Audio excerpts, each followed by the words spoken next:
A critical question in social psychology is why legitimate anger, an emotion signaling genuine harm or injustice, often becomes destructive hate, aimed indiscriminately at groups or communities rather than specific sources of harm. Understanding the mechanism behind this emotional transformation is essential for addressing societal conflict, prejudice, and violence. The logical concept of a distortion loop provides clarity, highlighting how bias reshapes genuine grievances into dangerous cyclical animosity. In the distortion loop, bias is the initial condition that colors perception, making it challenging for individuals to interpret harmful events clearly.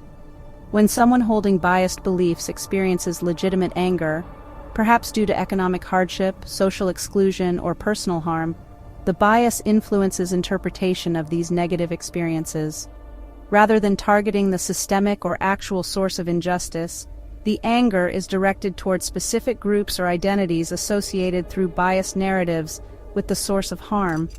Once anger becomes misdirected, it escalates into hate, a deeply entrenched, simplified emotional state characterized by broad hostility and animosity. Hate generalizes grievances, obscuring nuance and complexity. Importantly, hate itself does not remain passive. It actively reinforces the original bias, creating a feedback loop.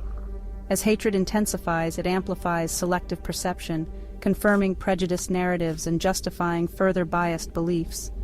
This loop is highly resistant to disruption because each element mutually reinforces the others. Anger's emotional energy, bias's interpretive distortions, and hate's reinforcing certainty form a closed system of escalating hostility. Within this loop, external interventions, such as information or rational argument, often prove ineffective as they're filtered through increasingly rigid biases. To disrupt a distortion loop effectively, interventions must strategically target and weaken the critical points of entry, particularly bias.